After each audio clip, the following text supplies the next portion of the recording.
बरसात के दिन थे। उमस हो रही थी। हवा बंद हो गई थी, जैसे सूर्य एवं मेघों में संग्राम छिड़ा हुआ हो। कभी छाया हो जाती थी तो कभी तेज धूप चमक उठती थी।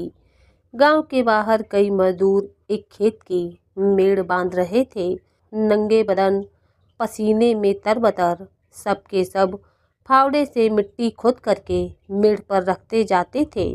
पानी से मिट्टी नरम हो गई थी। उन्हीं में से एक का नाम गोबर था। गोबर ने अपनी कानी आंख मटकाकर कहा, अब तो हाथ नहीं चलता भाई लोग, चलो कुछ चबेना कर लेते हैं।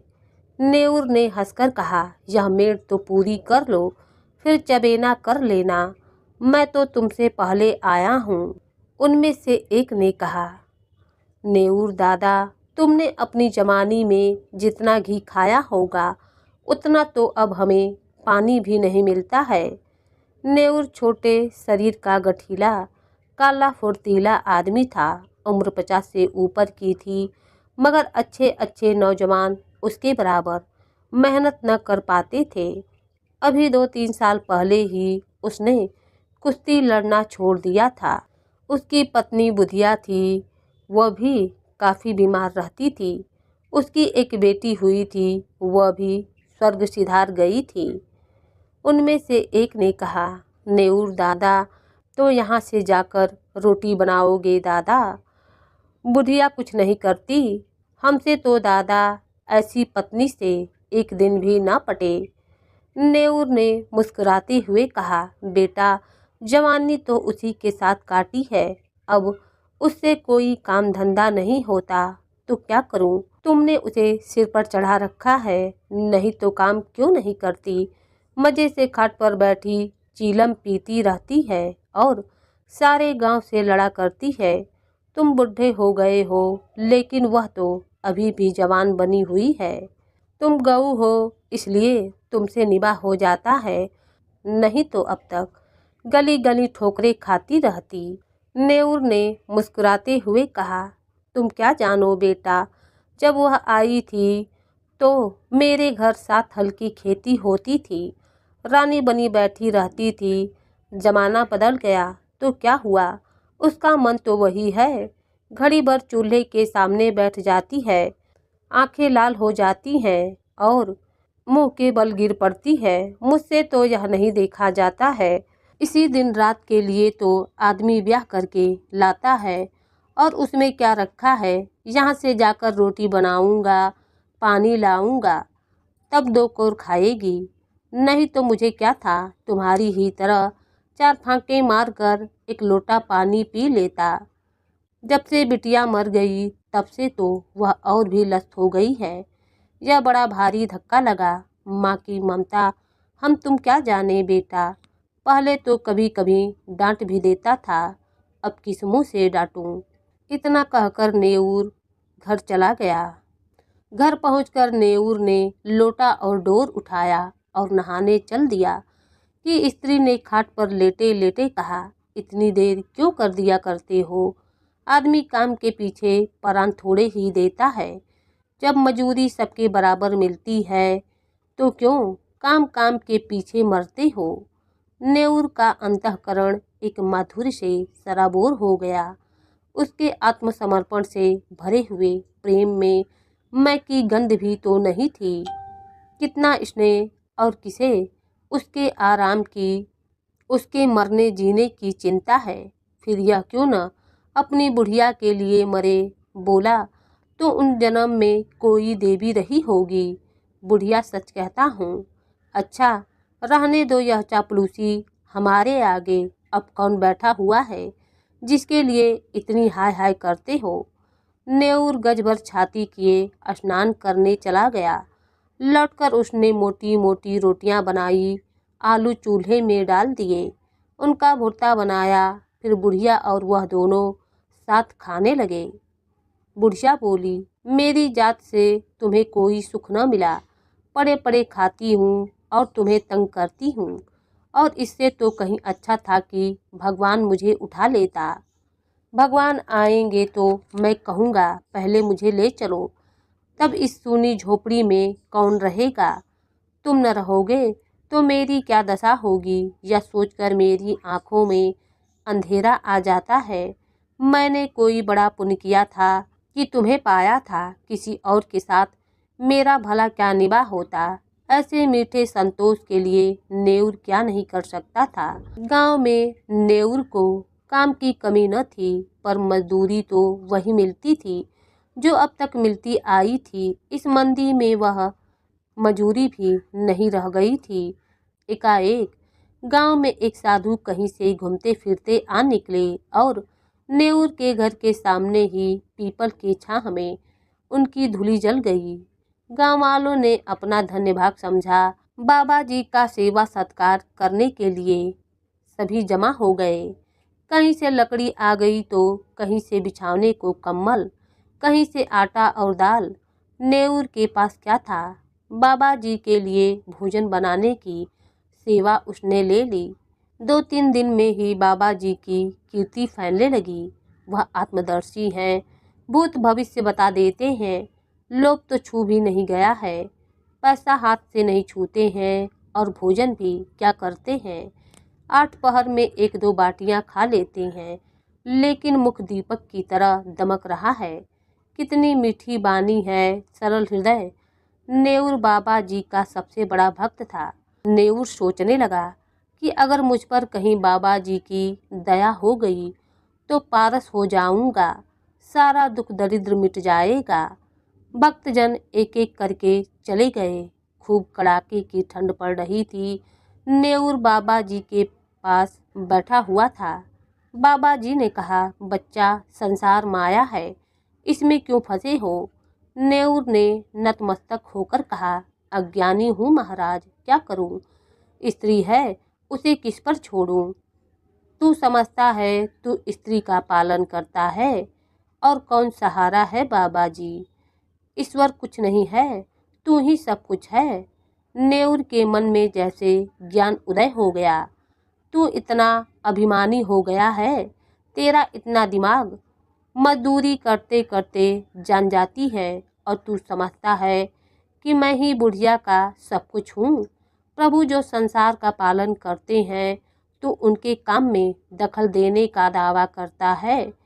नेउर के अंतःकरण ने आस्था की ध्वनि सी उठकर उसे धिक्कारने लगी। बोला, अज्ञानी हूँ महाराज। इससे ज़्यादा वह और कुछ न कह सका। आंखों से दीन विषाद के आंसू गिरने लगे। बाबा जी ने तेजस्विता से कहा, देखना चाहता है ईश्वर का चमत्कार। वह चाहे तो क्षण भर में तुझे लखपति कर दे और क्षण भर में तेरी सारी चिंताएं हर ले। मैं उसका एक तुच्छ भक्त हूँ, लेकिन मुझ में भी इतनी शक्ति है कि तुझे पारस बना दूँ।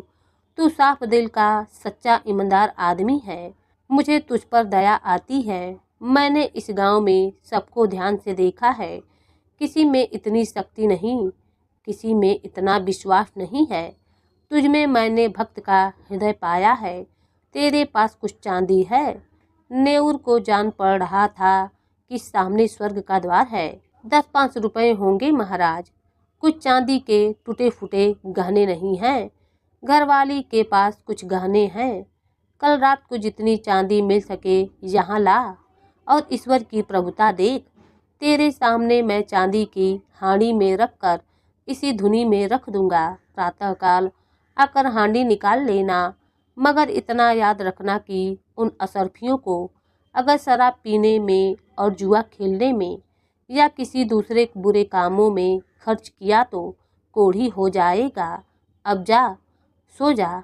हाँ, इतना और सुन ले, इसकी चर्चा किसी से मत करना, घर वालों से भी नहीं।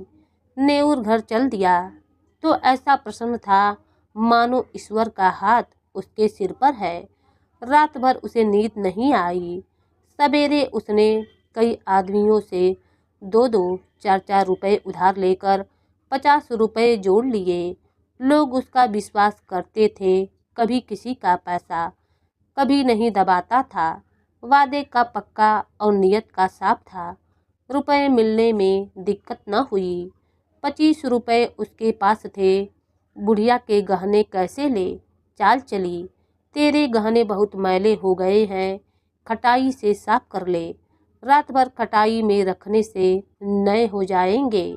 बुढ़िया चमके में आ गई। हांडी में खटाई डालकर गहने भिगो दिए और जब रात को वह सो गई तो नेउर ने रुपए भी उसी हांडी में डाल लिए और बाबा जी के पास पहुंचा। बाबा जी ने कुछ मंत्र पढ़ा, हांडी को धुनी की राख में रख दिया और नेउर को आशीर्वाद देकर विदा किया। रात भर करवटें बदलने के बाद नेउर मुंह अंधेरे बाबा के दर्शन करने गया, मगर बाबा जी का वहां पता न था। अधीर होकर उसने धुनी की जलती हुई राख टटोली, हांडी गायब थी। छाती धक धक करने लगी। बदहवास होकर बाबा को खोजने लगा। हाट की तरफ गया, तालाब की ओर पहुंचा। 10 मिनट, 20 मिनट, आधा घंटा, बाबा का कहीं निशान नहीं। भक्त आने लगे, बाबा कहाँ गए? कम्बल भी नहीं है, बर्तन भी नहीं है। एक भक्त ने कहा, रमते साधुओं का क्या ठिकाना, आज यहाँ कल वहाँ, एक जगह रहे तो साधु कैसे लोग से हेलमेल हो जाए, बंधन में पड़ जाएं। दूसरे ने कहा, नेउर कहाँ है, उस पर बड़ी दया करते थे, उससे कहकर गए होंगे। नेउर की भी तलाश होने लगी, कहीं पता नहीं चला। इतने में बुढ़िया नेउर को पुकारती हुई घर से बाहर निकली। फिर कोलाहल मच गया। बुढ़िया रोती थी और नेउर को गालियां देती थी। नेउर खेतों की मेड़ों से बेतहाशा भागता चला जाता था, मानो उस पापी संसार से निकल जाएगा। एक आदमी ने कहा, नेउर ने कल मुझसे 5 रुपए लिए थे, आज संध्या को देने को कहा था। दूसरा बोला, हमसे भी 2 रुपए आज ही के वादे पर लिए थे। बुढ़िया रोते हुए कहने लगी, मेरे सारे गहने भी ले गया, 25 रुपए रखे थे वह भी उठा ले गया। लोग समझ गए बाबा कोई धूर्त था, नेउर को झांसा दे गया। ऐसे ऐसे ठग पड़े हैं संसार में। नेउर के बारे में किसी को ऐसा संदेह न हुआ। बेचारा सीधा सादा आदमी था, पट्टी में आ गया, मारे लाज के कहीं छिपा बैठा होगा। समय बीतने लगा, 3 महीने गुजर गए। झांसी जिले में धसान नदी के किनारे एक छोटा सा गांव है, काशीपुर। नदी के किनारे एक पहाड़ी टीला है, उसी पर कई दिनों से एक साधु ने अपना आसन जमाया है। नाटे कद का आदमी है, काले तवे का सा रंग है, देह गठी हुई है। यह नेउर है जो साधु भेष में दुनिया को धोखा दे रहा है। वही सरल निष्कपट नेउर है जिसने कभी पराये माल की ओर आंख नहीं उठाया, जो पसीने की रोटी खाकर मग्न था। वह सोचने लगा कि फिर वह कौन सा दिन आएगा कि वह अपने घर पहुंचेगा और फिर उस संसार में हंसता खेलता अपनी छोटी छोटी चिंताओं और छोटी छोटी आशाओं के बीच आनंद से रहेगा। वही सुखमय जीवन होगा, सब अपने होंगे और सभी आदर करते रहेंगे। उसे बाबा जी पर क्रोध आता था कि उस बाबा को पा जाए तो कच्चा खा जाए। हाय, लोभ लोभ के चलते उसने मुझे ठग लिया। उसकी वजह से मुझे घर से भागना पड़ा, अपनी पत्नी के साथ धोखा करना पड़ा। वह बाबा के रूप में बैठा वहीं सोच रहा था। उसके अनंत भक्तों में एक सुंदर युवती भी थी जिसके पति ने उसे त्याग दिया था। वह चाहती थी कि शौहर के साथ सास से अलग रहे और शौहर अपनी माँ से अलग होने पर राजी न हुआ। वह रूठकर मैके चली आई। तब से 3 साल हो गए थे और ससुराल से एक बार भी बुलावा न आया था और ना ही पति आए थे। युवती किसी तरह चाहती थी कि पति को अपने वश में कर ले। एक दिन उसने एकांत में बाबा जी से अपनी विपत्ति का सुनाई। नेउर को जिस शिकार की टो थी वह आज उसे मिलता हुआ जान पड़ा। गंभीर भाव से बोला, बेटी, मैं न तो सिद्ध पुरुष हूँ और न महात्मा हूँ।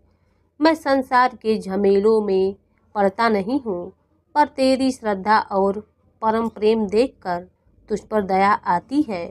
भगवान ने चाहा तो तेरा मनोरथ पूरा हो जाएगा। आप समर्थ हैं और मुझे आपके ऊपर विश्वास है। भगवान की जो इच्छा होगी वही होगा। इस अभागिनी की डोली आप ही पार लगाएंगे। मेरे भगवान आप ही हो। नेऊर ने मानो धर्म संकट में पड़कर कहा, बेटी। नेऊर ने मानो धर्म संकट में पड़कर कहा, लेकिन बेटी, उस काम में बड़ा अनुष्ठान करना पड़ेगा और अनुष्ठान में सैकड़ों हजारों का खर्च है। उस पर भी तेरा काम काज सिद्ध होगा कि नहीं, यह मैं नहीं कह सकता। हाँ, मुझसे जो कुछ हो सकेगा वह मैं कर दूंगा, पर सब कुछ भगवान के हाथों में ही है। मैं माया को हाथ से नहीं छूता, लेकिन तेरा दुख नहीं देखा जाता है। उसी रात को युवती ने अपने सोने के गहनों की पोटली लाकर बाबा जी के चरणों पर रख दी।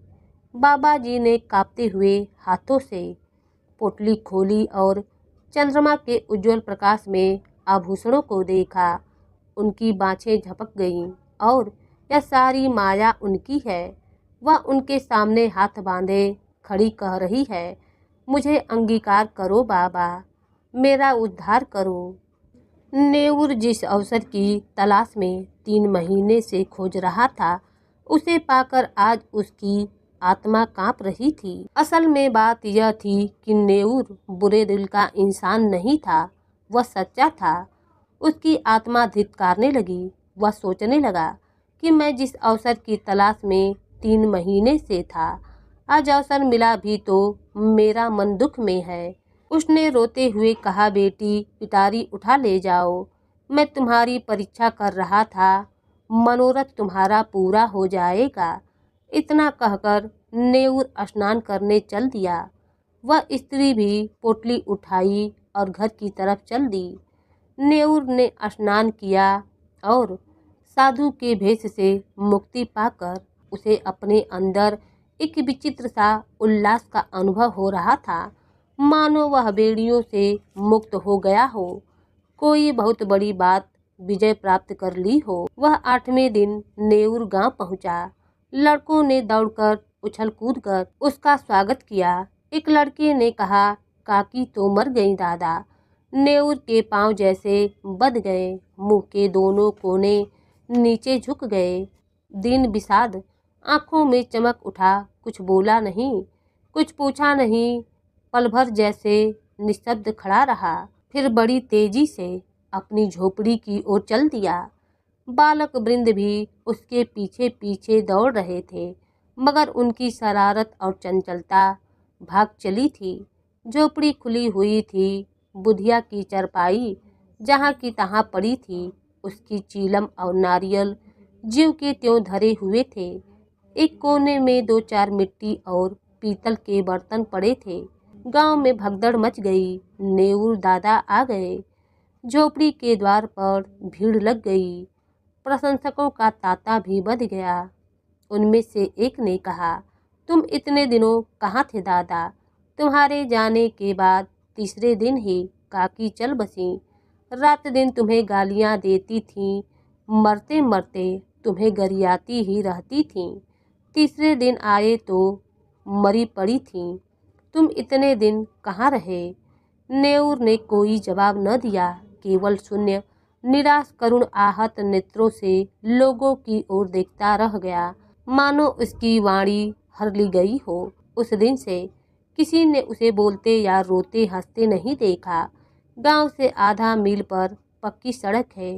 नेऊर बड़े सवेरे जाकर सड़क के किनारे एक पेड़ के नीचे बैठ जाता है। किसी से कुछ मांगता नहीं, पर राहगीर कुछ न कुछ दे ही जाते हैं। चबेना अनाज पैसे। संध्या समय वह अपनी झोपड़ी में आ जाता है। चिराग जलाता है, भोजन बनाता है, खाना है और उसी खाट पर पड़ा रहता है। उसके जीवन में जो एक संचालक शक्ति थी वह लुप्त हो गई। वह अब केवल जीवनधारी है। कितनी गहरी मनोव्यथा है। गांव में प्लेग आया। लोग घर छोड़कर भागने लगे। नेऊर को अब किसी की परवाह न थी, न किसी को उससे भय था और न ही प्रेम था। सारा गांव भाग गया। नेउर अपनी झोपड़ी से न निकला और आज भी वह उसी पेड़ के नीचे सड़क के किनारे उसी तरह मौन बैठा हुआ नजर आता है। धन्यवाद।